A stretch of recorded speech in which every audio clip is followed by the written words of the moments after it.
fantastic. This is GT racing right now. He's got traction, he's got really outside of both of them! Maloney! Oh, he's taken Anderson!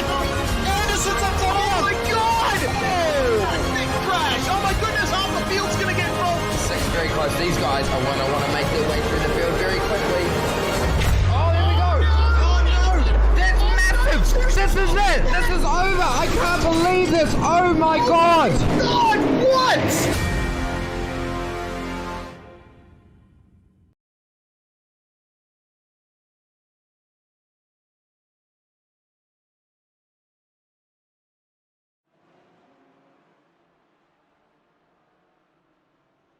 Special event time once again here on SimSpeed TV as the Club Day Masters present another special event here on Monday nights. Tonight we head to the amazing Long Beach Street Circuit. We pile out the GT4s out of the trailers and send them out onto the circuit for normal Club Day Masters format of racing, which means we'll see a couple of races, qualifying session, and a lot of action with the new car joining this as well. Hello everybody, my name is Jay Kennedy. Alongside me, Cameron Dance. Cam, this is going to be very, very fun. It's going to be very, very different. It's going to be cool to see how the new McLaren GT4 shapes up in the battle with the previous two already existing GT4s, that being the Porsche Cayman and also the BMW. Yeah, certainly, and looking forward to seeing how that car's going to stack up against these other two GT4 cars that we've had for quite some time on the service now. So yeah, looking forward to it, and certainly going to add a little bit more spice to the GT4 field with the fact that we've got that new car being added in. Of course, Long Beach as well, a fantastic circuit, fairly new to the iRacing service as a full release. It's been available a little while for just having a little plot around and drive, but actually get out there and race in proper spec now is pretty cool as well. So we're starting to get some times in from our drivers who are currently out there in qualification at the moment.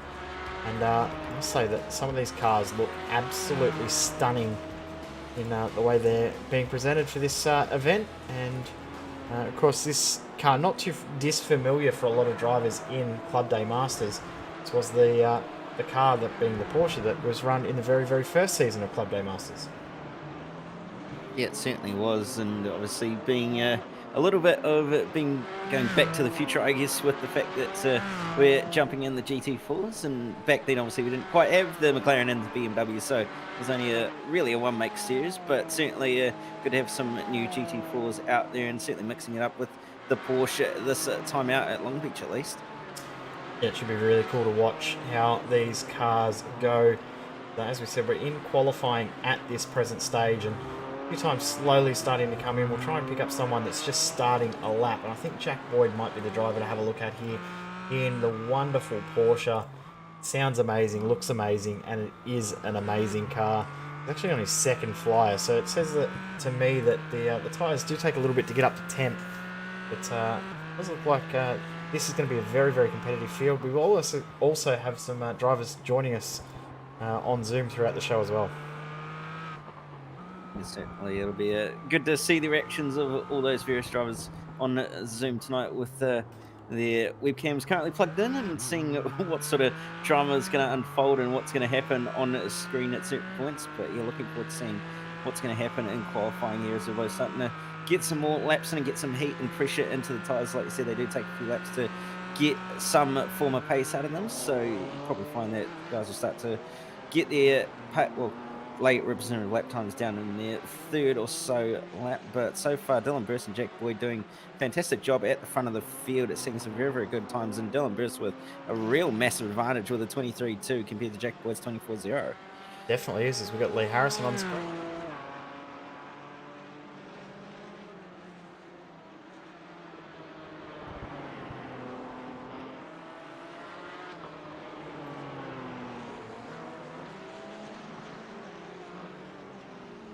Good to see Lee out there, and obviously getting into it, and that's a little bit of a brush with the wall by the looks of it, and that's probably going to validate that lap and possibly even damage that car currently. So might be a little bit walking wounded, but doesn't look like he is based on steering it being straight when on board. So We'll try and attempt to go a little bit quicker on this lap. At least it hit with the will possibly will have compromised his exit out of the final corner, but see what he can do. Dylan Burstow coming through the final sector now to finish another lap, getting very, very close to the inside wall as well at the all famous hairpin, and coming down the front straight currently with a very, very nice lap time at the moment. Jack Boyd's just improved ever so slightly, and Burst decided to improve even further with a 22, not triple 9, so very, very quick lap there, and well ahead of everybody else in the field at this stage at least. Yeah, full second ahead of Jack Boyd, so Jack probably won't be too happy with that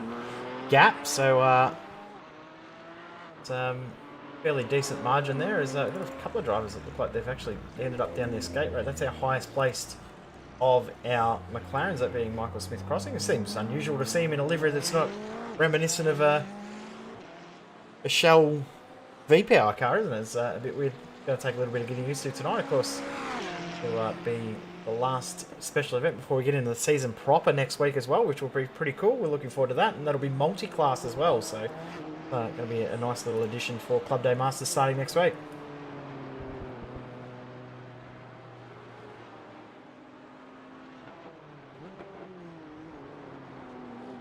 I'll actually follow this lap on board around the new car so everyone can have a little bit of a look and see and feel on board. This is the new 2 iRacing McLaren 570S GT4. I think I just noticed there on board here, Cam, that gear ratio between, oh, this is too deep, between 5th gear and 6th gear, that's a huge gap. That's a huge difference. I don't think too many guys will be wanting to get into 6 unless they've got draft. Yeah, it seems to be a very, very long ratio in the McLaren, at least at the current moment, with that massive gap between 5th and 6th especially. Almost as if 6th is more of a draft gear, I guess, or one that you use on tracks with longer straights. So it's certainly not going to be a gear you probably find a lot of drivers will be using around here at LEIGH. And McMillan coming across the line to set a 27.3, doesn't improve on the fastest lap, which is a 25.6. So no improvement there coming through the first few sectors. We'll see if this lap can be an improvement though, getting right up on the curb and right up against the wall through the fountain section, and using plenty of curb as well, trying not to bounce the car too much, as that is a characteristic of these GT4 cars, is that it's very, very easy to get a little bit too eager, and as a result cause a little bit of pogoing going on, with the fact that these shocks aren't actually racing shocks, they're more just stock standard like you typically find in a normal road car. Yeah, that's something that, you're right, very, very characteristic around the GT4, and probably shows it a lot worse around street circuits too, because of the nature of it, the track, the bumps being public roads. So we'll see if that does affect the cars coming out throughout, and also already know that there is a balance of performance update that is scheduled in the coming days as well, which will improve the handling and performance of both the BMW and the McLaren. The Porsche will not change, as there's contact between, I believe it's between the McMillans there. It looked like... no, it's not. No, it's Matthew Andrew, actually. Yep.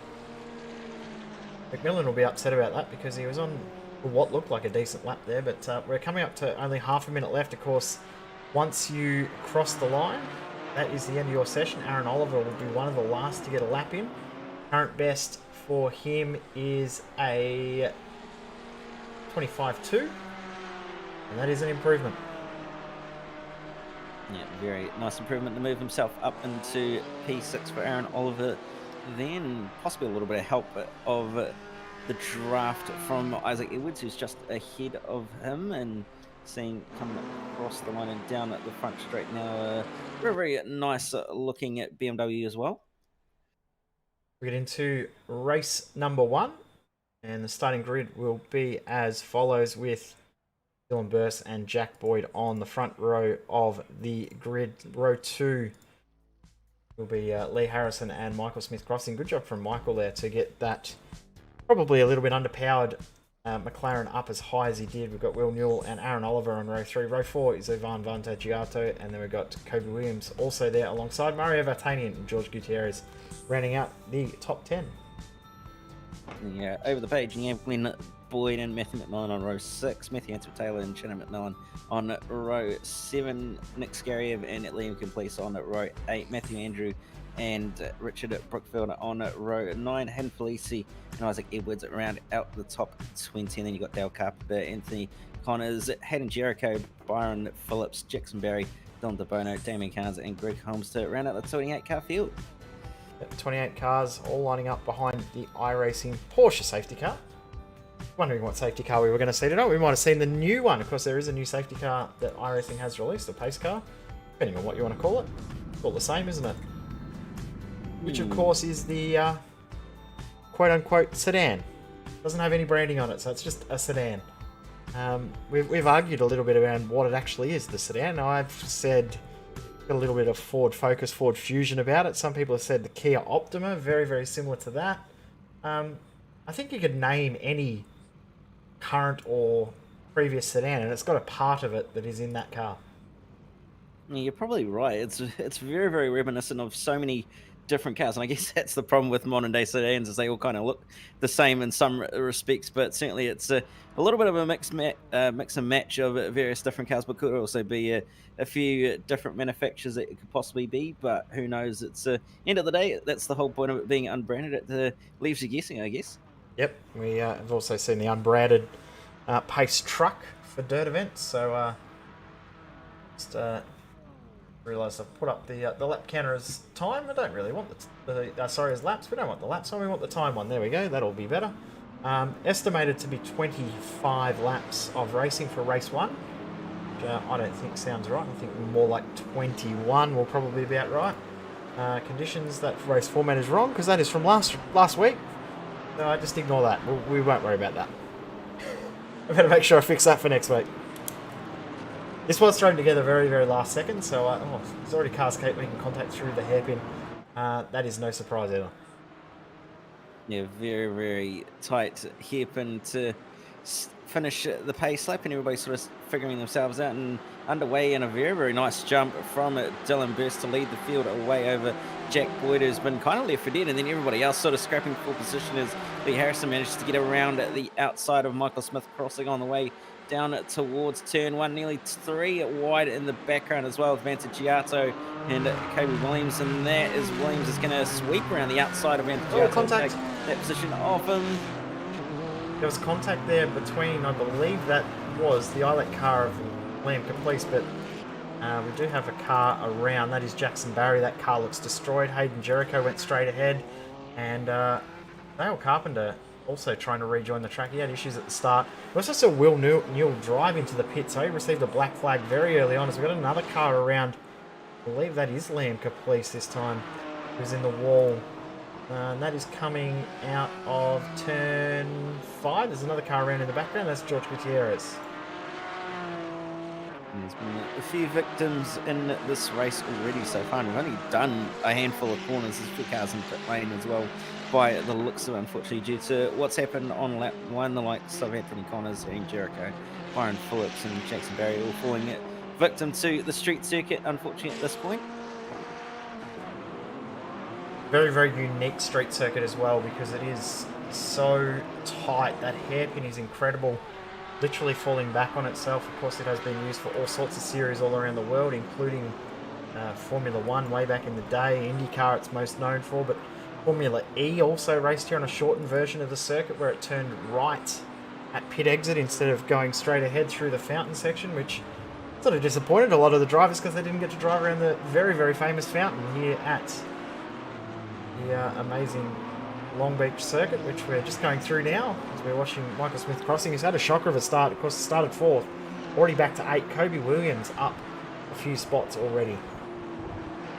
He did make a mistake as well. Did Kobe Williams on the way into turn 1, ran a little bit wide and gave Vantagiato a possible opportunity to get on by, but couldn't quite managed to seal the deal at Advantage Auto, so he was slightly in behind. But yeah, not a very, very good start at all for Smith Crossing, with the fact that he's dropped a number of places so far. But he'll try and see what he can do from here. He's got Mario Vartani just in front of him, so he'll try and work with him to move on forward. And he's trying to chase down Aaron Oliver as well, who's just in front of him.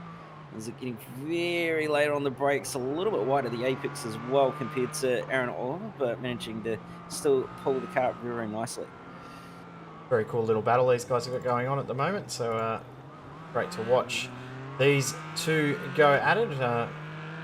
Both did very, very well in regards to the last season of Club Day Masters. Both very, very competitive and very, very closely matched for pace, which is what we want to see. We love seeing really close competition as much as anything else.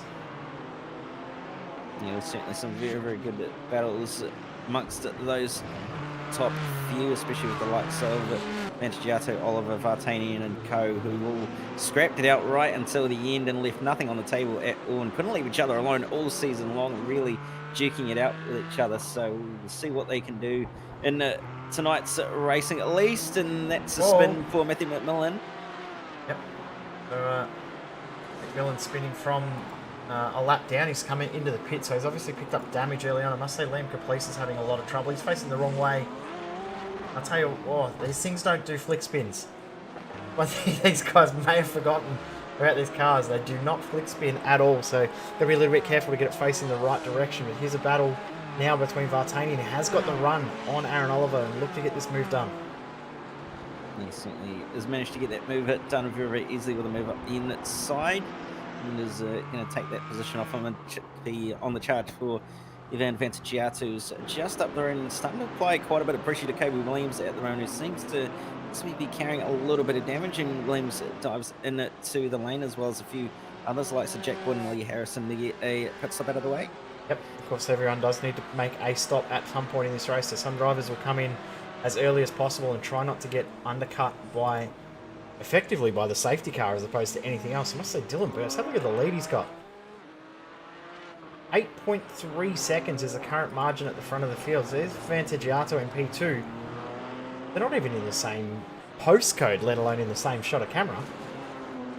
Yeah, certainly quite the lead. Although bear in mind that the likes of Lee Harrison and that did just pit, so going to be a little bit of a gap there, but he still did have quite the lead over the likes of Jack Boyd and them before they actually pitted. So he's certainly pulling away from them quite easily, and he's got some serious pace compared to the likes of Jack Boyd and them as well, with a few tenths under his sleeves. So certainly going to be gaining on everybody else, but everybody else starting to flow out of pit lane now for those who have pitted. This is Glenn Boyd in the number 3 car tonight. Not running his usual race number, but very, very familiar livery. He's tucked in fairly closely to Michael Smith Crossing, who say hasn't had too much go his way in the race so far. Fastest lap, well off the pace in regards to the others, and that's probably one of the factors that we've seen. I'll tell you what, that pit entry, absolutely bizarre pit entry, because you don't even notice the pit entry wall there, but the gap between Smith Crossing and the rest of the cars is quite incredible, and I guess that's probably why we're going to see a little balance performance update to improve those cars and the BMWs over the next few days. Yeah, certainly a little bit of a parity issue going on between the likes of the BMW and McLaren compared to the Porsche, which seems to have quite the buff over the recent patch, and that's Gutierrez in the wall and someone's wheel as well, which isn't exactly what you want to be seeing. It's that McLaren missing a front tyre, and I don't think he realises that it's missing. Who is that with the missing front tyre? There's the missing wheel. I think we found it. No, there's a missing front tyre on that Repsol McLaren. Front right-hand tyre is not connected to the car. 24 car. Matthew Andrew. I think he realised it when he went to put his foot on the brake there, and it didn't want to turn at all. There's a replay of what actually has happened there. It's all through a section that probably is no real surprise. Contact between the two, and tyre will fall off. There's the tyre, and watch this car when he goes to pull it up here. it will not stop because there's no front tyre attached. The brakes don't work when you've only got 3 tyres trying to stop it instead of 4. Well, Robin would like a win with you, but Well, yeah, true. he's I mean, already, it doesn't go fast enough to stop anyway. Yeah, he's already figured out that the car's clearly got a few issues going on by the looks of it on the way down the front straight, at least. And Gutierrez actually broke the left front wheel as well by the looks of it after that contact, so he struggled to get through the main straight kink. Has unfortunately towed it back to pit lane as a result. Only 2 cars left to make their pit stops at this stage, that being Dylan BIRSE and Dylan De Bono. Jack Boyd back into P3. He has a 4.5 second advantage over Kobe Williams. Although Boyd has just made a mistake and De Bono's gone straight ahead and has now lost his rear wing. And that was a little nerve-wracking. Rejoins without causing too many issues, but that was a little scary for a moment there. Turn 1. Front straight, actually. Oh, not okay. quite sure why that's happened. There's probably more to that we might find out later. I don't know if we want to know what's actually caused that.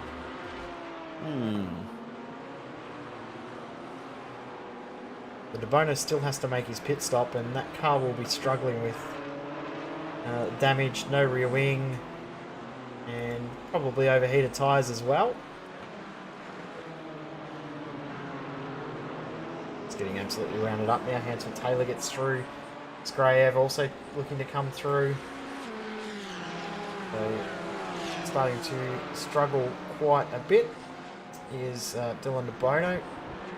Seen Jack Boyd's had another issue. He's just let a whole heap of cars by. I think that from damage from that incident with De Bono, or is that separate? He's coming into the pits now, which is no real surprise.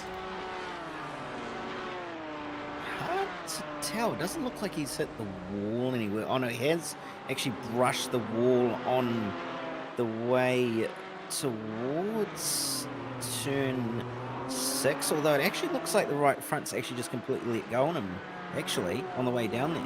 Wondering if it had actually been broken from earlier on, and it's, you know, that's the spot that it's given away properly.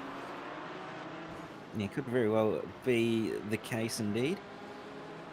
This is a battle for 2nd and 3rd. Kobe Williams and Leigh Harrison. Leigh is a absolute picture of concentration right now. Grits the teeth as he nearly hits the wall. And Dylan BIRSE has come into the pits, so fairly long pit lane, so that gap of 54 seconds will close up, but BIRSE will still have a 10-12 second advantage at least.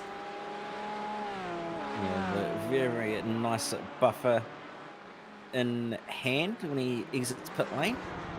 Still stationary as 2nd and 3rd come through the final few corners, and he's away and rolling, so he's got a very nice gap in his hand at the moment as he's just exited pit lane. So he's certainly well and truly got the lead of this race at the moment, and it's pretty much his to lose, I think, at this point now. There's BIRSE going through. Have a look how long it's taking for these next 2 cars to come through. They'll be Kobe Williams and Leigh Harrison. Dylan De Bono has another incident. There goes Williams. There goes Harrison. So fairly big gaps out there at the moment. De Bono is struggling here. Has damage to that front left-hand tyre. I had to think about my lefts and my rights there for a second, but I think when your front left isn't facing the right direction, your car's going to struggle to turn, especially around this circuit. And I think the main issue is that it's not actually rotating. Oh, he's missed the pit entry too. He's missed the pit exit entry too. He's going to get DQ'd here. He's got too far to go. So he would have nearly been better to escape. See how long it is before the DQ comes. And oh, he might have got away with it. It would have been very, very close. I wonder. It looked like he actually hit the pit entry wall there on the way, reversing it. Very well could have. We've got a safety car has just been called. That's going to help Dylan BIRSE not lose too much time, as I was about to show. We also got Isaac Edwards on camera as well. Isaac started in 20th, is now up into 13th position. Started this lap in 15th and now up to 13th. Isaac joining us, and we actually not only have Lee Harrison joining us in Zoom. He's actually going to jump in and have a chat with us very soon, Cam. So that'll be pretty cool to actually have a little bit of in-race commentary under safety car here in a second. Yeah, it's always a little bit of entertainment. Have the old school mid-race interview sort of thing going on. Brings you back to the days of Peter Brock, Dick Johnson, where you could see their face while they're chatting away to you out on track. Been a long time since we've had drivers willing to do that. One of the days of open face helmets, though, I suppose, so it's probably part of the reason why. It's only been quite some years since that.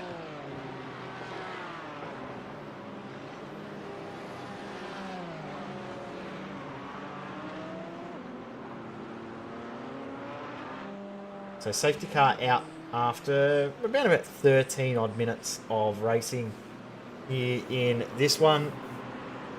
Dylan Birse leading that gap that he had. It'll be a little bit heartbreaking, and he'll be a little bit heartbroken that he's lost so much advantage. As we'll jump in and have a chat now with Lee. Lee, how are you finding it out there? It's a little bit of a pretty big attrition rate at the moment. It looks like it's very, very difficult to maintain control. Well, some drivers are having difficulty to maintain control. Yeah, this track's always going to be hard like that, though. It's a concrete jungle, and you really got to drive to it. If you're struggling with your car, you're not short of making mistakes, so you're going to end up in the wall. Is the goal from here just to stay out of trouble, as much as anything else? Yeah, I mean, I've just realised as well that the top 15 is going to be an invert, so for the second race, so we'll see what happens. Dylan, I think it is, it's in front. He's got way too much pace, but we should have a good time here with Kobe and see how it goes. You got Mario and Ivan not too far behind as well, so that should make it very, very spicy between you four.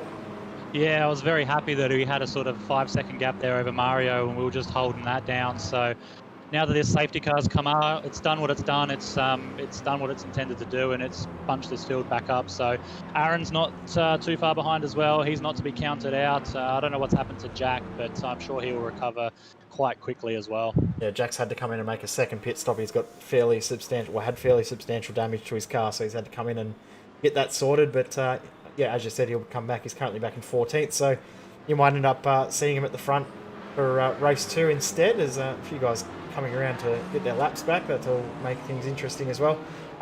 From here, what's the aim? Stay top 3? If we can get second, I'll be very happy with that. But just holding this position, we've worked hard to get into a strong position. So hold third and at least try and have a dip at second here. We'll see how we go. Well, good luck for the rest of it. We'll chat to you in under safety car in race 2 as well. Cool. We'll see you then. Lee Harrison joining us there in the booth. So I can't drag him out. I'll get you back out of here so you don't have to listen to us, Lee. There you go. Off he goes. As I said, it's pretty cool to hear drivers' thoughts mid-race, and we don't get enough drivers willing to have a chat with us mid-race, so it's good to see that we've got people willing to do that and have a little chat to us bozos up here that are pretending to know what we're talking about. Yeah, certainly was good to hear their insight and have a little bit of a joke going on. I think the other thing we're missing is race radio as well. It's one of those things that we actually take for granted in real life racing, is that we get to hear all that sort of stuff, whereas in sim racing it's a little bit harder to find that sort of thing happening, but it's certainly a little bit fun to hear that sort of thing through with the likes of the NASCAR Coke Series and the Porsche Sport Super Cup as well. Yeah, working behind the scenes, and I don't know how much work goes into getting those clips and race radio things happening, and also too that there's some teams that are a lot more willing to have a chat and make what they're saying public knowledge to others. And one thing that some people need to remember, if you actually are willing to have a chat to the commentators and say things, it means you get more TV time, better for your sponsors. Is almost have a wreck under caution at the hairpin. I think that's with the lap cars coming through, almost causing a little bit of mayhem with some drivers trying to just make sure they don't have a little crash there.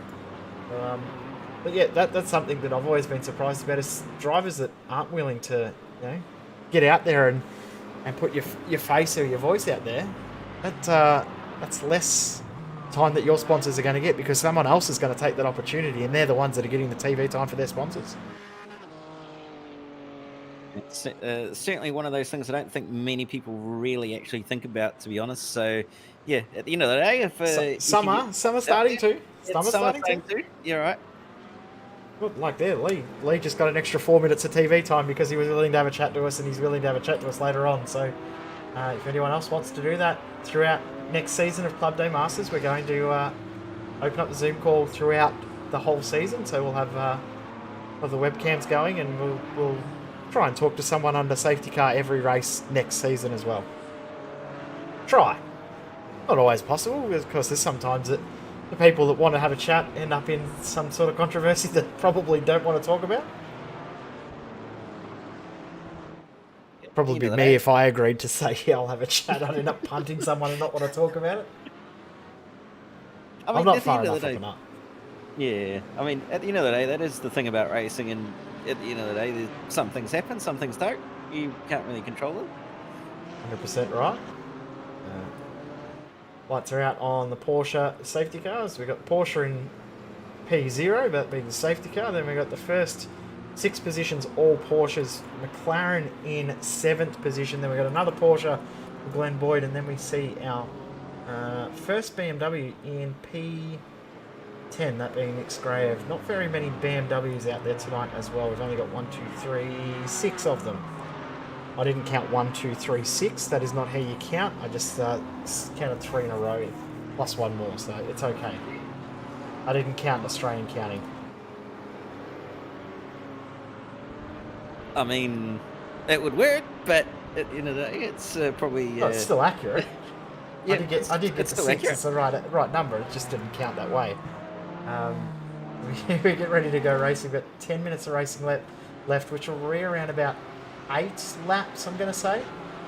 We'll BIRSE, wait to get to the control line. Barney waves his flag. Tell you what, Barney gets around. And have a look at this between Vartani and Harrison. Vantaggiato all in the mix here. And Mario Vartani looks like he's going to get the move done. How is that crossover between Vantaggiato and Aaron Oliver? There was almost contact there, and Oliver's got out of the throttle. Oh, no. And there's car parts, wheels flying everywhere. SKARAJEW gets through unscathed, and now there's more cars around. And debrief is going to be very, very interesting there between Lee Harrison and Ivan Vantaggiato. Damien Cairns also involved there too, so a few cars were involved in that one. That was a bit messy, and I think we have to have another look.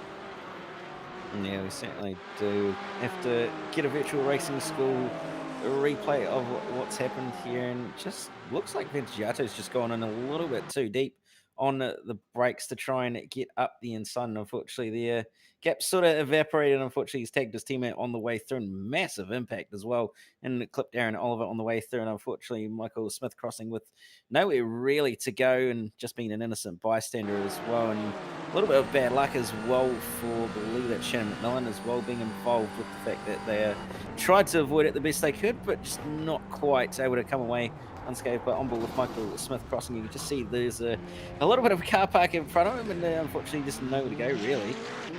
He's going to take off and realise very, very quickly. Oh no, there's been a secondary incident there. The 97 car of Matthew Hansford-Taylor, so that's why he's ended up towing back to the pits. So that was very, very messy. Tell you what, the rate it's going, a car that's been in the pits for a little while could end up getting that pole position that we heard earlier is going to be P15. Toby Williams just has a little scrape in the wall at the exit of turn number 5. He hits the wall again under brakes into turn 6.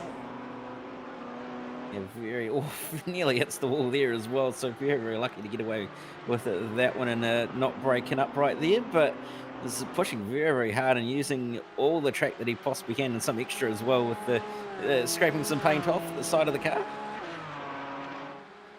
Lead 2 now breaking away from Vartanian, but those lead 3 have a huge gap over Nick SKARAJEW in P4, and he's got a little bit of a gap over Jack Boyd. I'll tell you what, Boyd will be happy that carnage happened in front of him, because he has gained big time, gone from P15 at the restart up to P5 on a lap, win 1 lap, sorry, So he is flying along as Matthew Hansford-Taylor and Glenn Boyd side by side. This is not where you want to go side by side. Did you grit your teeth then for a second and take and hold your breath for a bit? Because I thought that was going to end up with 2 cars in the wall. Yeah, I did too. I certainly thought that would. I did actually think Hansford-Taylor was possibly going to lunge one up the inside a little bit more aggressively, but they gave each other room and carried on. So props to them for managing to make it on through, as Felici letting the 2 of them on by. This is Jack Boyd and Nick SKARAJEW having a little bit of a battle through the fountain. And coming up to turn 4. The underrated section of the track here, it's a real flow to the track. You've got to really push the limits, and the track is a lot wider than you expect. So when you're first starting out your laps, you probably go a little bit too calm through turn 5.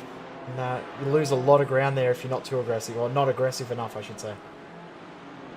Yeah, certainly a section that rewards aggression over being a little bit more safe, especially with how much curb you can take in that. But Jack Boyd has managed to slice his way on by Nick SKARAJEW with a very, very nice crossover move there to set the exit up, as Nick had to go defensive on the way into the previous corner. So he'll move up into P4. I'd be surprised to see Glenn Boyd on his tail very quickly. As we said, that these cars are a little bit down on power at the moment, that being the BMW and the McLaren. 6 minutes left on the clock. We've probably got 5 laps left as they cross the line. BIRSE just sets the fastest lap of the race to 1:23.1. From memory, he did a 1:23 flat in qualifying, 1:22.999. So he's almost up to that now on race pace. As we said earlier, the tyres do take a lot to come up to temperature. Yeah, certainly. So I'll have to try and take it easy for the first lap or so as they're coming through the restart. But once they get them up to temp, they'll be backing away and racing at full speed. But certainly some taking, being able to control cold tyres a little bit better than others, and that's not what we want to see for Harrison. And he's literally just come out of the pits too to start his next run, and that left-hand rear is not working, so he won't be happy. Yeah, pulls it over, and I'm pretty sure that will be race 1 done. He'll have to try and come back for race 2. Yeah, so it's not been the greatest start to the night for him, so we'll see what happens here on the Virtual Racing School play coming through the fountain section line. A little bit of contact with what looks to be a lapped car, unfortunately. Dale Carpenter, actually. Carpenter made a mistake into turn 1, and Lee Harrison, so this is a mistake. He's hit the wall. Harrison's thought, well, I'll get through here and it'll be fairly safe. They've made contact in the approach to the fountain, and then there's been a secondary hit as Carpenter's gone to go through, and that's put Harrison pretty much out of this race. As I've just seen, something's happened here to Aaron Oliver. Now, that is, let's say turn 6? No, that's turn 1. He's gone straight ahead of turn 1. Yeah, seems to have just broken a little bit too late and had to bail down the escape road, unfortunately, to avoid any contact with the wall. Don't think he lost any positions. He was around for a lot of time, yeah. He actually ended up slotting in behind Richard Brookfield and Hayden Felici. In fact, he ended up all the way behind Shannon McMillan as well. So lost quite a few positions out of that as a result of that just small mistake. Yeah, there's 1, 2, 3, so he's already had 4 cars go by. He still hasn't even got it straightened out in the direction he's trying to go. 5, 6, 7, 8 cars go by him. Not all for position, but to lose ground on 8 cars from one, wasn't even a spin, he's just outbroke himself. So unfortunate for him, but he'll continue on and come back out there as currently in P17. He can get himself, it's a little bit of luck, he might get himself into that pole position for race number 2. Said not that long ago that SKARAJEW and Boyd would come together. Oh, SKARAJEW's in the wall. And that's the second lap in a row that he's done that there too, so he won't be too pleased with himself about that small mistake as well. It's cost him quite dearly now. Hansford Taylor's probably going to try and find a way on by at some point as well. They are difficult cars to drive and to handle, so and I think too, knowing that the Porsches around you are a lot quicker, the balance of performance has openly been said that it is not that well balanced of performance this current iteration. That was close. So the BMW will get some extra power. The McLaren will also get some extra power, and there's something else as well. I think the downforce is going to be slightly reduced to give them extra speed, because the cornering is also a little bit off, but good news if you are wanting to drive in the iRacing GT4 series or the Michelin Pilot Challenge with the TCR car, the Porsche, if you're practicing now, will be unchanged, so it will be as it is. Yeah, it's actually quite a nice car to drive now, especially with the changes it's had over the past season or two. It's used to be a car that was actually quite enjoyable to drive, but it certainly wasn't very, very forgiving at all, especially if you made the smallest mistake in it. Certainly like to show you a thing called the wall usually, so it's especially somewhere like here. Yeah, certainly. So it's been very, very good to see the changes be made to the car, and it's actually really, really nice to drive now, and it's very much a car that you certainly can't get out of if you've done more than a few laps in it. This is the ILEC cars of Brookfield and Caprice out there at the moment, currently in 8th and 9th position.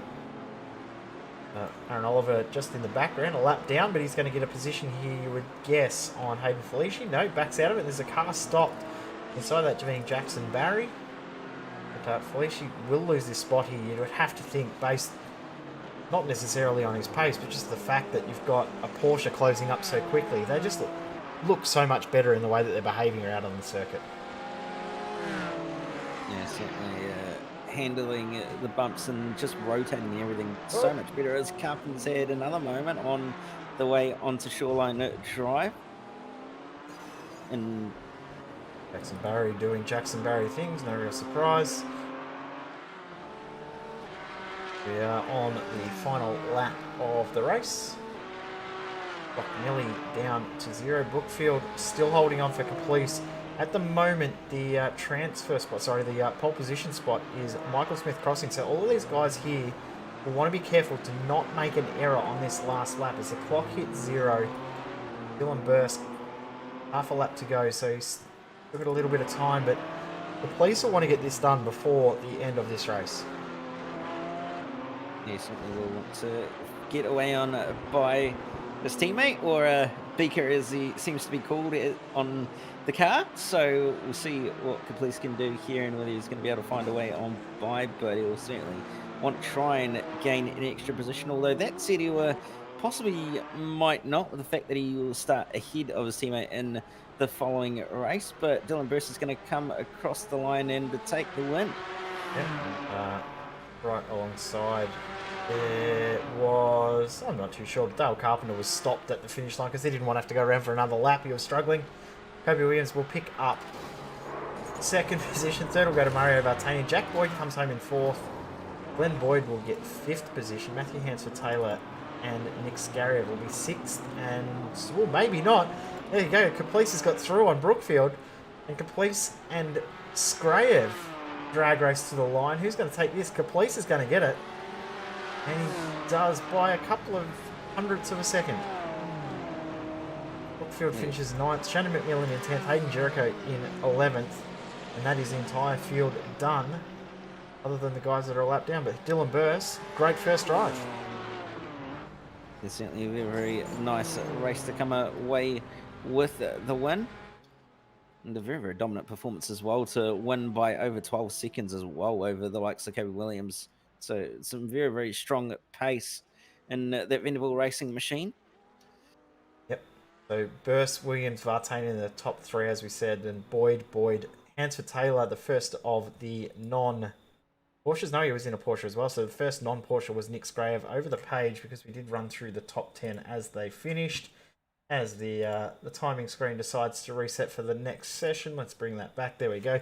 Hayden Jericho in 11th and Byron Phillips first car a lap down, so he didn't actually finish that last lap in the end. Dale Carpenter we saw stopped at the finish line to make sure he didn't have to do another lap. He'll finish 13th. Then Vanta Giotto, Michael Smith Crossing, who will start on pole for the next race, then Aaron Oliver, Hayden Felici, Matthew McMillan, Lee Harrison, Isaac Edwards, and then the last page we've got Anthony Connors, Jackson Barry, Damon Cairns, George Gutierrez, Dylan DeBono, Matthew Andrew, Will Newell, and Greg Holmes playing race control tonight. That was a cool little race. Cool to see these cars out there. And as we said, the GT4s are probably a little bit of an underrated car, because I know you raced it on the weekend in the Major Series. It's a fun car, but it's tough to get right. Yeah, it's certainly a car that requires a lot more patience and being able to use more of the mechanical grip than the aero grip. It's not quite a GT3 car or a prototype or something like that, where you've got a lot of grip and nice soft tires and racing suspension and that sort of thing. You've really got to hustle the car around and be a little bit more patient with the limited grip that you've got. So it's certainly a very underrated car, but it's certainly enjoyable once you get the hang of it and how to drive it and everything. I think one thing that people misunderstand when they go to drive it for the first time is they look at the word GT or the wording of GT4 and think instantly that it's just a GT3 that's got a little bit less power, but it's a totally different beast all in its own, isn't it? Yeah, certainly. It's not your typical sort of GT car, more or less. It's pretty much just roll the car off the showroom floor, chuck a roll cage in it, and go racing, more or less. Yeah. Yeah, it's a lot more. It's probably closer to the TCR as opposed to a GT3, really. Despite the GT4 name, I probably gonna be disagree with there, but from my viewing, driving, and understanding that would be a little bit more of a closer comparison. Definitely not the same, but closer comparison. Except for the front wheel drive component. Yeah, kind of silent there, not agreeing with me. Yeah, well, they're kind of both production cars that don't really have many dissimilarities to what you'd have if you were to buy one at your local dealer, sort of thing. So they're really, really cost effective, and they're really cheap to run, and very, very basic and easy to set up and everything. So they're one of those cars that you'd probably find more times than not is actually a really, really good car to get into, especially if you don't quite have the budget to be spending $10,000 an hour on your GT3 engine, for example. Well, I don't have $10,000 to spend on anything, so I don't even have $10 to spend on lunch, Cam. So $10,000 on a race car, an hour or a minute or however long, because I'd put it in the wall anyway, is not cost effective to me. But that's just my poor racing exploit. So we get ready to go into the next race, race 2. Talk quickly about what we're going to see for season 5 of Club Day Masters. Season 5, season 6, season 6 Club Day Masters, which will start next week. Same format as always, but we're going multi-class racing for a change. We're going to keep the Audi TCR, but we're going to add in the MX-5 as well for multi-class action. Yeah, it's certainly going to be quite an entertaining season with the two classes this time, and two rather similar but quite distant classes from each other. You're going to have the MX-5, which we all know and love and have driven at some point or another in our old time on iRacing, and then obviously you're going to have the TCR, and there's a little bit of a difference in those two classes as well, in that you have all the guys that have raced in previous seasons being able to drive the TCR, while all the newbies are going to have to end up in the MX-5. So it'll be interesting to see what happens on those fronts and who's going to take out each class. Yeah, it'd be good to see it that way too. It's almost like a pro and an am class in a way. So I do like that. And talking about the MX-5, if you are wanting to drive the MX-5 a little bit different, a little bit more, and not necessarily find yourself in rookie races all the time, Wednesday night, it's on SimSpeed TV starting this Wednesday night.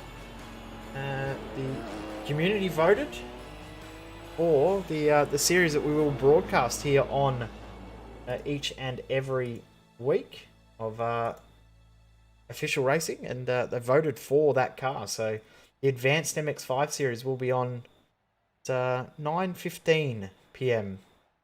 Australian Eastern Daylight Savings Time, so that'll change back to 8:15 p.m. in a couple of weeks as Daylight Savings ends. I think that'll turn into 10:15 for you over in New Zealand land, Cam. Something like that. I don't know. I'm confused because I'm confused with Daylight Savings, because Daylight Savings just started in the US, and I'm trying to work out all of my schedules with broadcasting US stuff and Euro stuff and everything at the moment, but I'm so confused. But all I know right now is that Michael Smith Crossing is going to start on pole. Ivan Vantigiato will start second. Carpenter, Phillips, Jericho, McMillan, Brookfield, SKARAJEW, Caplice, and Hansford Taylor, the top 10 for this race. We saw who that top 5 were before. They're going to start from the back, that being Glenn Boyd, Jack Boyd, Mario Vartanian, Kobe Williams, and Dylan Birse. The rest of the field will all line up in finishing order. What I'm going to think is interesting here, though, is I'm not too upset seeing Aaron Oliver in P16, because he's basically with the guys that he would normally be battling with anyway. Yeah, he actually is. So he's going to be able to follow them through, and hasn't really lost or gained anything, more or less, from finishing just behind the drivers he'd normally be around anyway. So it's we'll see what he can do, and whether he's going to be able to charge through the field and follow the likes of Dylan Birse and that through. But the interesting bit's going to be whether Michael Smith Crossing is going to be able to defend enough to be able to make something, as Vantigiato struggling to get around the hairpin, and same with a number of others on that inside lane as well, as they're all pretty much formed up. Green flag is in the air, and it's a very equal start at the front of the field, but Crossing is going to get the jump on Vantigiato, but they're going to be 2 by 2, 4 rows deep, 5 rows deep, even 3 wide further back. 3 by 3, so 3 rows of 3 wide. Actually got 4 wide in that mid-pack. Oh no. And there goes Byron Phillips. And also... oh, there's more. More carnage. Oh no, Aaron Oliver's involved. Also got Nick SKARAJEW involved in that too. But Byron Phillips has got heavy damage, and getting turned around is Michael Smith Crossing. Yeah, that's messy. At the front of the field, Vantigiato is absolutely broken away. He doesn't care about what's going on behind him, because he's got eyes forward and has broken a huge margin as Kobe Williams through on Dale Carpenter. We've got another incident further down the road. That's just past the fountain. You can see there Matthew Hansford Taylor. That is a tyre missing, and it just gets run into there by Byron Phillips. Get out of my way. Ka-chow indeed in that Lightning McQueen car. Yeah, certainly one way to make sure your rivals are not in your way, not going to be in the race. So unfortunately for Hansford Taylor, is going to be going back to the pit lane in what's going to be a very, very damaged Porsche 718 GT4 car. But at the front of the field, it's looking a little bit cleaner and a little bit single file. Oh, you said it. I did indeed, and that's Carpenter around, unfortunately. Oh, and I just saw Lee Harrison just made contact with... oh, that pit entry. Oh, Lee Harrison hit the pit wall, the pit entrance wall, ripped the mirror off the side of the car. But yeah, that was the 32 car of... where's my brain not working? Dale Carpenter. We did get turned. Just as you said that that's a lot cleaner at the front. That is 100% on you. What can I say? I'm very good at timing things. Oh, and that's not gone good for him at all at the fountain, and he's going to struggle to get that thing turned around with oncoming traffic, and I think he might have broken the left front as well. Yeah, left front tyre. I actually think he's going to get beached in the garden there. Landscaper at the garden won't be too happy. And one thing about that, he's just ended up pretty much exactly where he already was. Jackson Barry just avoids that one. It's on for the lead though. Kobe Williams not too far behind Ivan Vantigiato. That gap at the end of the lap was around about 1.4 seconds. It's now down to 7 tenths, 6 tenths, 5 tenths. Williams is flying at the moment. Apparently is. He's got some very, very good pace at the moment. He was slower last lap, but we'll see what first lap. first lap, of course, but we'll see what his lap time's going to be this time by. Probably more than likely going to be quite a bit quicker than Vantagiato. Vantagiato does a 24.7 compared to the 24.2 that Williams did, so certainly quite the pace differential between those two, certainly much more in Williams' favour as Boyd comes down onto the lane. Oliver Vartoni and Phillips all deciding to leave at the pit lane, as well as all those who were involved on that lap 1 carnage as well. So Kobe Williams started 14th because he finished second in race 1. Lap 1, he's into P2 already. Pretty unheard of when you've got a reverse grid race to have someone that was at the front be back at the front halfway through or by the end of the first lap. So proven very, very well here has Kobe, but Van will no doubt be defending very, very hard. We've seen how Van drives. He's very, very capable of defending a position and isn't scared of getting the elbows out if he needs to. As you can see straight away defending that position down the back straight. Trying to break the draft a little bit there, and certainly making sure that Williams is aware that he's going to make him work for it in these next few laps when he gets to him. So we'll see what Williams is going to be able to do. But Vantagiato coming down onto the lane this time by, quite sure if that was the move to make, but Williams is released as a result of that, and he'll get some nice clean air to try and set some very, very quick laps. Jack Boyd, Lee Harrison continue their fight that we didn't get to see the end of last race. Both having extra incidents, so Harrison will be trying to get this done as quick as he can as they come past Jackson Barry. Lee Harrison had some good pace in those early phases of that last race, and Jack Boyd, we know how much pace he had. Of course, he was on for a podium until he got involved with lap traffic, and I tell you what, happened again with not necessarily lap traffic, but same lap traffic, and he just snapped the wheel off by trying to retaliate there. So Jack Boyd is going to find himself in the wall here because Jackson Barry is just going to do Jackson Barry things and put someone in the wall again. Nobody would be surprised by that, so let's just get away from that. Doesn't deserve any TV time for stupidity like that because it happens way too often. It does, but on a more positive note, more towards the front of the field, McMillan trying to find a way on by Liam Caplice at the hairpin, goes very, very deep on the brakes as well, and Caplice runs a little bit wide on the exit and decides to duck down on the lane by the looks of it, so we'll release McMillan to try and build a little bit of a gap and try and overcut. Bill Nill's a good story from this one. Of course, he had no luck in the first race. Did not finish. It was, what, I think 13 or 14 laps down. He's now up into P3 from starting in 4th last position. He's very, very good up through the field as Will Newell in this one, and certainly gained quite a few positions as a result, having started all the way down in 27th. So doing very, very good for himself at this stage. Still yet to pit though, so we'll see where he's going to end up coming out in the end as he launches it up the inside of Shannon McMillan, and leaves McMillan having to just let him on by and left him hanging a little bit. So McMillan's just going to slot in behind, and O'Neill's going to charge on and gain another position.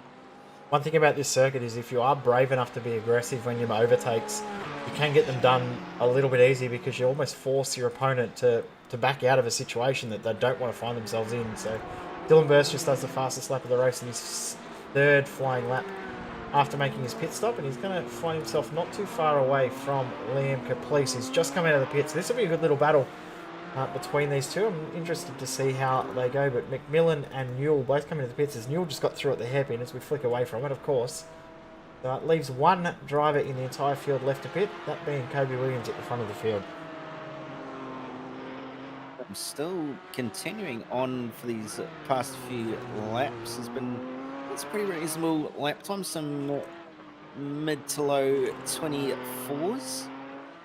You compare that to the likes of his rivals, it's certainly a little bit quicker compared to them, especially the likes of Vantigiato, who's going to be setting a representative lap time this time around. But Dylan Birse is certainly on a charge at the moment with some incredible pace at the moment, having set the fastest lap of the race and is sizing up Liam Caprice nearly at a look up the inside of the sweeper, but is going to try and set up the exit of the hairpin, and it's looking like he's done a pretty good job of it, but possibly not quite going to be close enough to get a move it done at the turn 1, but we'll be proven wrong if we have to be. Oh, look, there's no doubt he's going to throw it up the inside and be the latest breaker we've seen. No, I've talked him up. He's going to prove me wrong. Whatever way I went there, it was going to be wrong, so I thought I'd be ambitious and say that he's going to try and make a move. Vantigiato's first flying lap was his fastest lap of the race. Of course, he pitted on lap 3, so no surprise there. As I'm just seeing Isaac Edwards around, that is at turn 1. As I just see the other side, that's the camera on the other side of the track, actually, just picking up Will Newell scraping the wall. He's under brakes for turn 6. Down here onto the long back straight. Glenn Boyd right behind him, so Isaac Edwards in trouble, and Dylan Birse is going to try around the outside, get this move done. That's wall! Oh, they both hit the wall. Both hit different walls. They're going to continue on. But I think there's a little bit of damage there for Liam Caprice. I think he's got a little bit of steering damage from that. Certainly not what they both will have wanted, and they've somehow managed to get away with that mostly unscathed, except for Liam Caprice, who's broken the left front upright by the looks of it. I think Birse has broken the right front upright as well, so those two having massive damage, and they have to bring it down onto the lane and struggle at least to try and get it down onto the lane at the moment. Caprice really struggling to get that thing to turn left and finally makes it onto the lane, so they're going to drop down the order as a result. But Glenn Boyd at the front, just outside the top 4, is going to have to sit there for a little bit longer as the cautions come out. Yep. So caution coming at a good time for Birse and Caprice. They would have now, in hindsight, been happy that they did that on that lap and not on this lap, because if they did it now, they would probably find themselves a lap down. Boyd will be rather happy about the safety car as well, because it'll give him a chance to regroup after not knowing where to get past on Will Newell, and Will Newell will probably be happy as well, because he thought he may have been going to give up that spot. The driver that won't be happy about it, Kobe Williams, he has not made his pit stop yet. No, he certainly won't be too pleased about the fact that he's going to lose so many positions as a result of the fact that he hasn't pitted yet, so he will drop to probably at least 9th, if not further back, and have to deal with a few more lapped cars as well, so certainly going to be the biggest loser out of this, unfortunately. He's just driven past the safety car, so he has been why has he been waved by the safety car? This is a problem. This is a problem. Kobe Williams has been waved by the safety car. He is now going to end up a lap ahead of the field unintentionally. This is a problem. Jack Boyd goes straight ahead at the turn 1. Will Newell also off in that section too. So, wondering if something's happened there. Try and find out what's happened there. Had something happen at turn 1 apparently. So just looking now. Oh, okay. Yep. Yep. Alright, let's move on from that.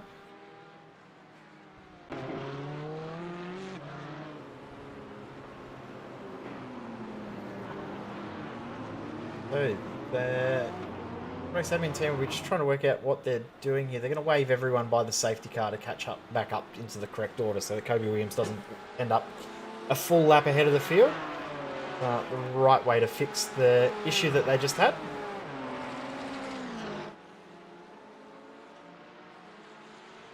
Yeah, the only problem is that a few people are possibly going to end up 2 laps down, but we'll see what happens. But at least they're trying to fix the problem. Yeah, exactly right. They're trying to sort that out in the best possible way. So Kobe Williams, well, actually maybe not, because I'm just noticing that those guys that did get waved by were all a lap down. So Vantagiato is the first car behind the safety car. It'll effectively be a lap behind Kobe Williams once Williams comes into pits, because Williams will come in now. I mean, if I was in his situation, I'd be coming in now too. So at this rate, Kobe Williams will win the race, because he's going to be so far ahead of the field, unless he gets taken out, which I suppose is a very, very real possibility considering what we've seen tonight.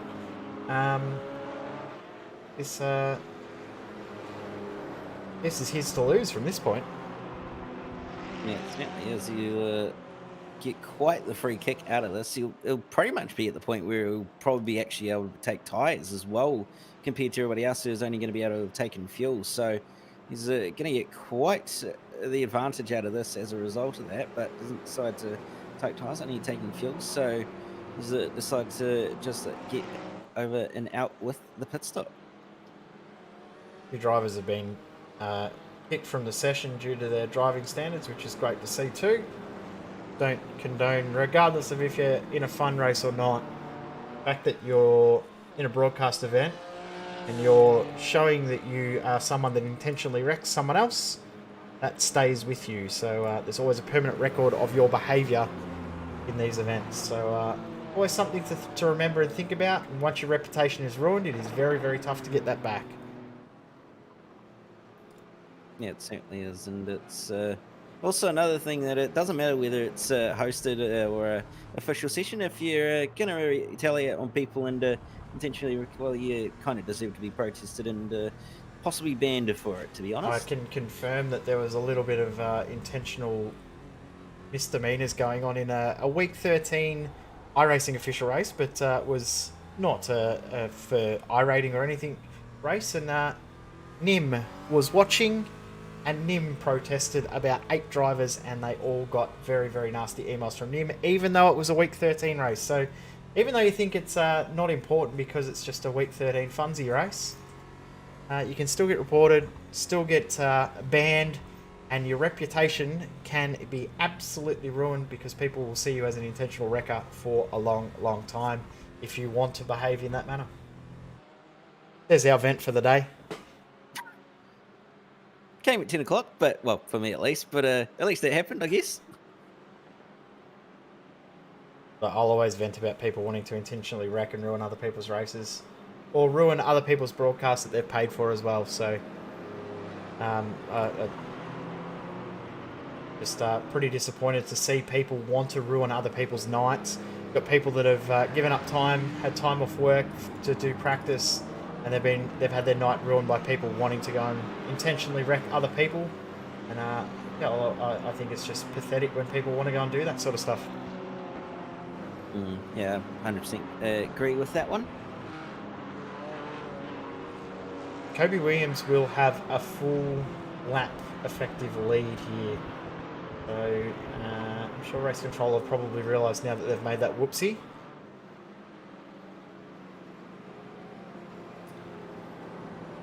So Vantagiato is the car that is right behind the safety car, as the lights are out, but Kobe Williams is technically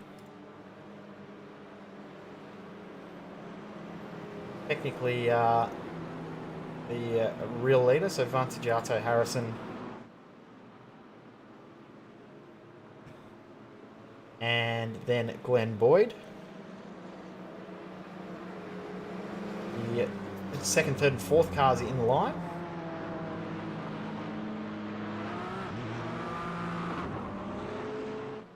Yeah, so I guess at this point it's more or less the race for second, really. Yep. The timing's almost showing that Kobe Williams is at that point where he's about to lap these guys in front. So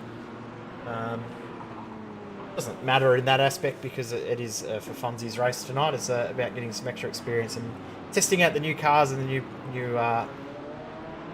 things within iRacing, the new toys. We get ready to go green. We'll have around about 10 laps of racing, 9 laps of racing left as we go green. And it's a very, very even jump for the front two at the moment, or the front two of this field at the moment, that being Vantagiato Harrison and Boyd right there too. And Shannon McMillan got a very, very good launch as well as the next group of cars in the background start to go 3 wide nearly. Yeah, certainly. They're all scrapping very, very hard on this restart. Looks like everybody's made it through turn 1 at least, nice and cleanly. So no real incidents to report on by the looks of it, at least for the time being. But front of the field, those top 4 are certainly very, very nice to tail. And Lee Harrison's going to want to try and get redemption here on his teammate and certainly try and get one back over him after what happened in race 1. 100%, we'll be looking for redemption, but I must say McMillan's doing a very good job, and I must say Dylan BIRSE, they're looking very, very competitive too. Now, Kobe Williams is in the pits at the moment and still stopped, so I'm wondering if he's been given a penalty that he's been forced to serve to bring himself back up to what would be his normal position, or what position he should have been in after the safety car had occurred. We're not too sure on how that's going to play out, but we'll find out in a moment, because he will potentially be let go in a moment's time. So Vantagiato, Harrison, Boyd and McMillan. I must say Dylan BIRSE has closed up very, very quick. He looks so good in this car. Very, very strong. Yeah, he looks very, very comfortable and very, very strong, like you said, and out here today. And he's going to want to try and make his way on by these guys as early as possible. Vantagiato has to go good defensive to fend off the attack from Lee Harrison, who is wanting to get on by.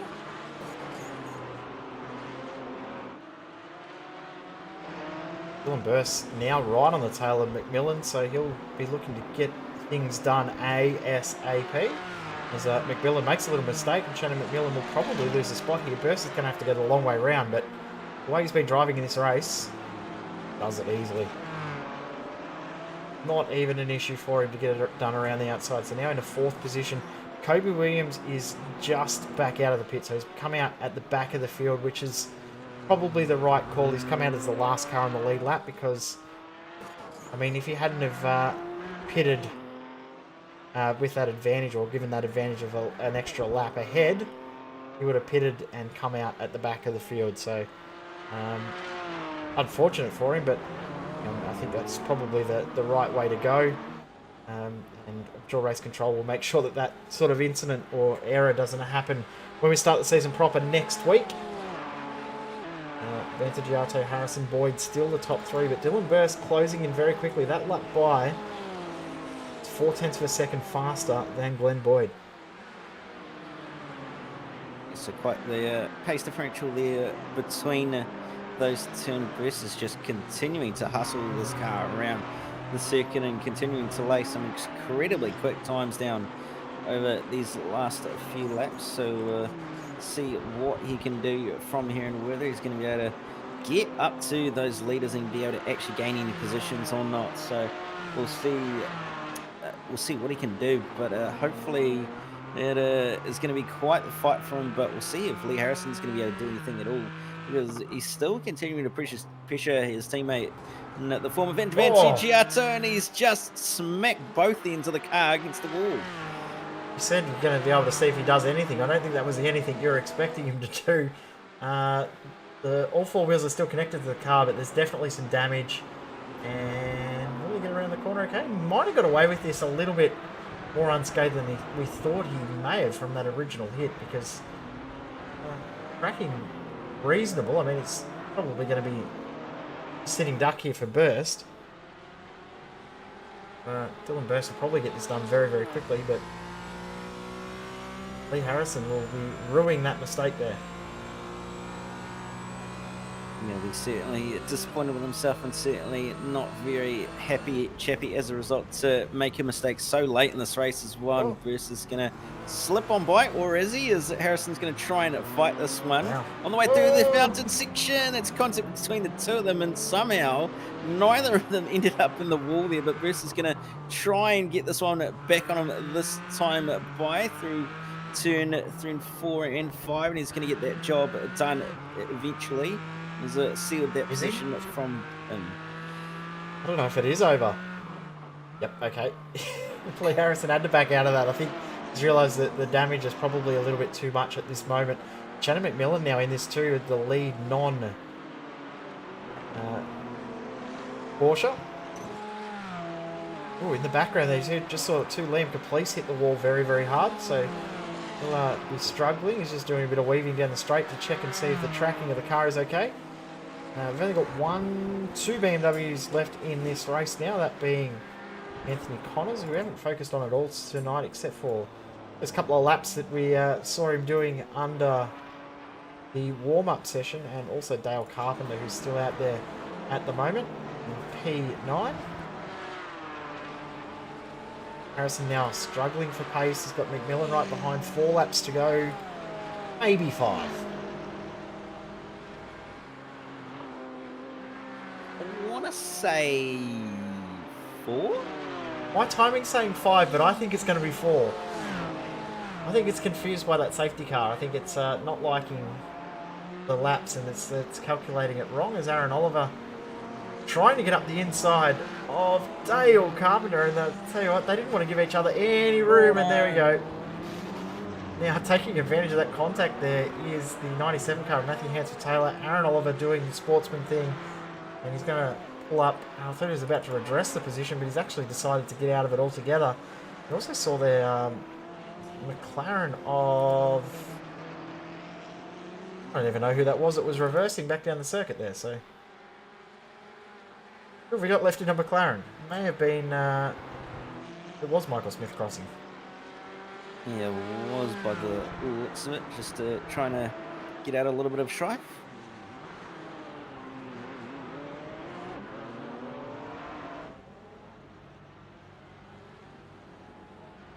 We've only got 11 cars left on the lead lap. Aaron Oliver, the last one to retire. So Vantagiato now has Glenn Boyd tucked right in behind him. The last lap by was around about 10th and a half faster as Liam Caplice has hit the wall pit entry. That was not what I was expecting to see when I saw his car stopped. Is not especially with the fact that he's already made his pit stop. So I'll see. We did see him hit that damage though. Does he hit the outside wall on the way through the hairpin? No, I think he's got to bring it in. Oh, I think he's just driven it in too hard. very easy to do.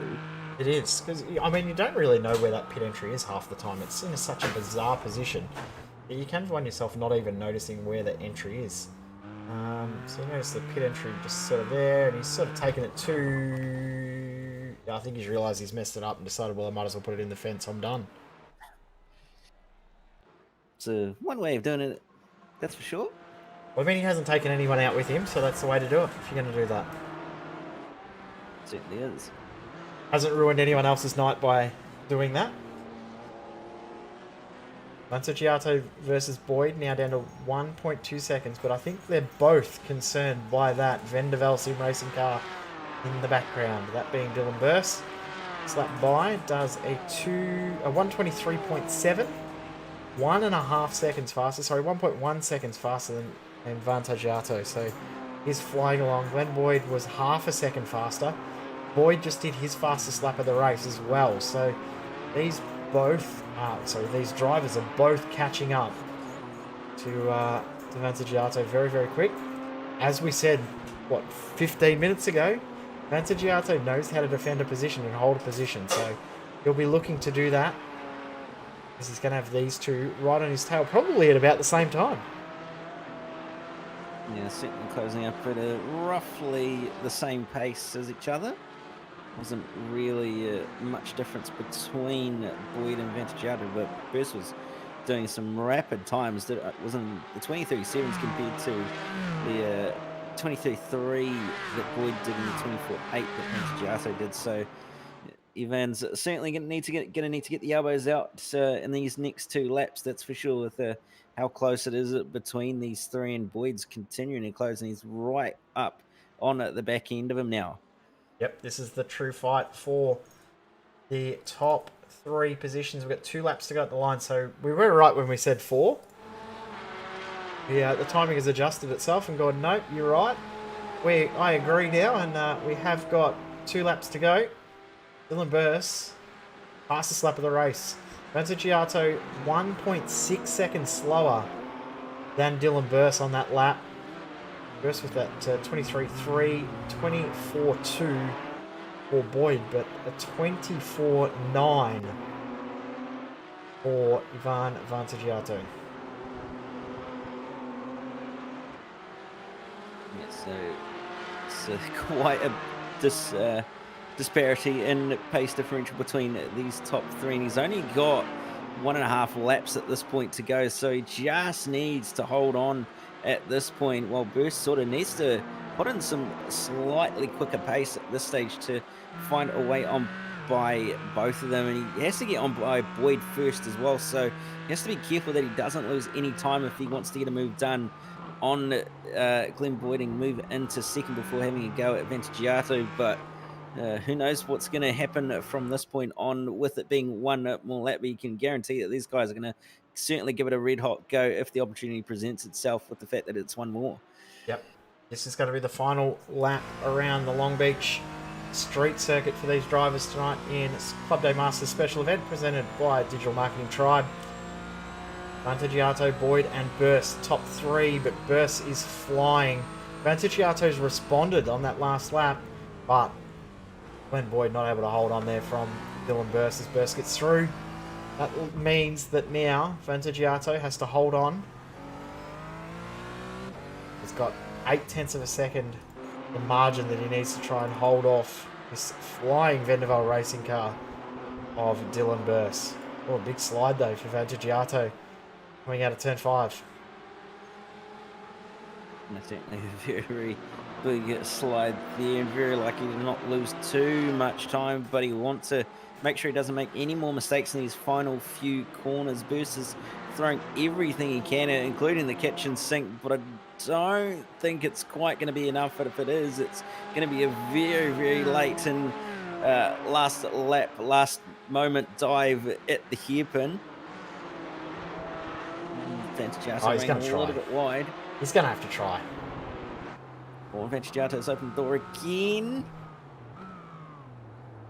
With a cutback, he's going to take it. He's got the run. This is going to be tight. This is going to be real tight. BIRSE is going to have to go the long way around, but Vanzagiato holds on by a car length. What a battle. Official gap, under a 10th.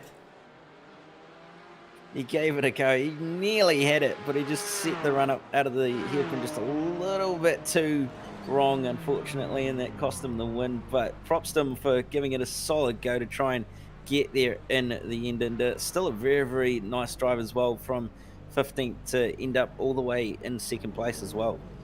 Yeah, very, very good drive. And must say also good drive too for Glenn Boyd as well, for holding on for that P3. Could have easily made a major error when that happened. Matthew McMillan finishes in 7th, with Shannon McMillan 5th, Michael Smith crossing in 6th. Isaac Edwards finishes 9th, and Kobe Williams will cross the line. Probably not the direction we're expecting in 9th position, unless Dale Carpenter loops him around and he pops an engine. Answer Taylor in 11th, Anthony Connors in 12th. The only cars to finish the race. Well, that is the end of this event. And as we said, the season proper starting next week here for Club Day Masters. We said before, it's going to be a pretty cool little schedule that we've got going on for that series too. Yeah, schedule's looking very, very entertaining, and certainly looking forward to seeing what the following season is going to provide for us in terms of what the racing is going to be like, and who's going to come away with each class victories. Yep, and of course it starts next week, next Monday night, same time at Phillip Island, and as we said, it will be multi-class racing with a MX-5 and TCR class, so it's going to be very, very cool to watch, and should be very, very fun as well. So big thank you to all of the supporters for getting behind that. But for tonight, we need to thank Digital Marketing Tribe for getting behind this event, and there will be more racing action here on SimSpeed TV. A brand new roster of races and series coming up this season, Cam. Looking forward to all of them coming up. We've got Wednesday night, as we said, the MX-5, and Saturday morning, nice and early, Dallara IRO1, if I could speak. It's been a long day. That'll be on Saturday mornings nice and early. Sunday mornings nice and early again, we will have the iRacing Grand Prix Series. And we will also be adding in a VRS GT Sprint Series broadcast once again. As well as our hosted series as well, like Club Day Masters. We'll also have Pro Truck Showdown, Aussie Car, and of course we'll have some dirt racing as well. Of course, V8 Scops and Majors on top of that. Very, very packed schedule we've got, and looking forward to another season 2 of iRacing's broadcast schedules. Yeah, certainly a very, very action-packed season ahead for us at SimSpeed, and can't wait to see what the action is going to be providing and what sort of racing we're going to see, especially from the likes of the MX-5 and also the IRO1, which are going to be very, very fascinating to see how the racing is in that. But nevertheless, it's certainly going to be a very, very exciting one. I need to thank Digital Marketing Tribe once again for their support of tonight and for the series as well. So make sure you do check them out on social media. Also like the Facebook page for Club Day Masters, and also apply to join the Facebook group to become part of the Racing League if you would like to be a part of it for the next season. But until next Monday night when we get the season underway at Phillip Island, we need to thank you for tuning in and thank the drivers for having a bit of fun out there tonight. We will see you in 1 week's time for round number 1 of the next season of Club Day Masters.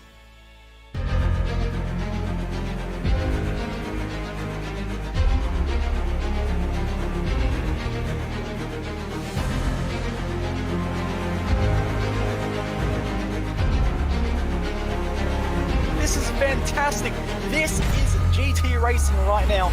He's got traction. He's got rid of the outside of both of them. Maloney. Oh, he's taken Anderson. Anderson's up to Oh my God. Oh, big crash. Oh my goodness, half the field's going to get rolled. Second very close. These guys are want to make their way through the field very quickly. Oh, there we go. Oh no, that's massive. This is it. This is over. I can't believe this. Oh my God. God, what?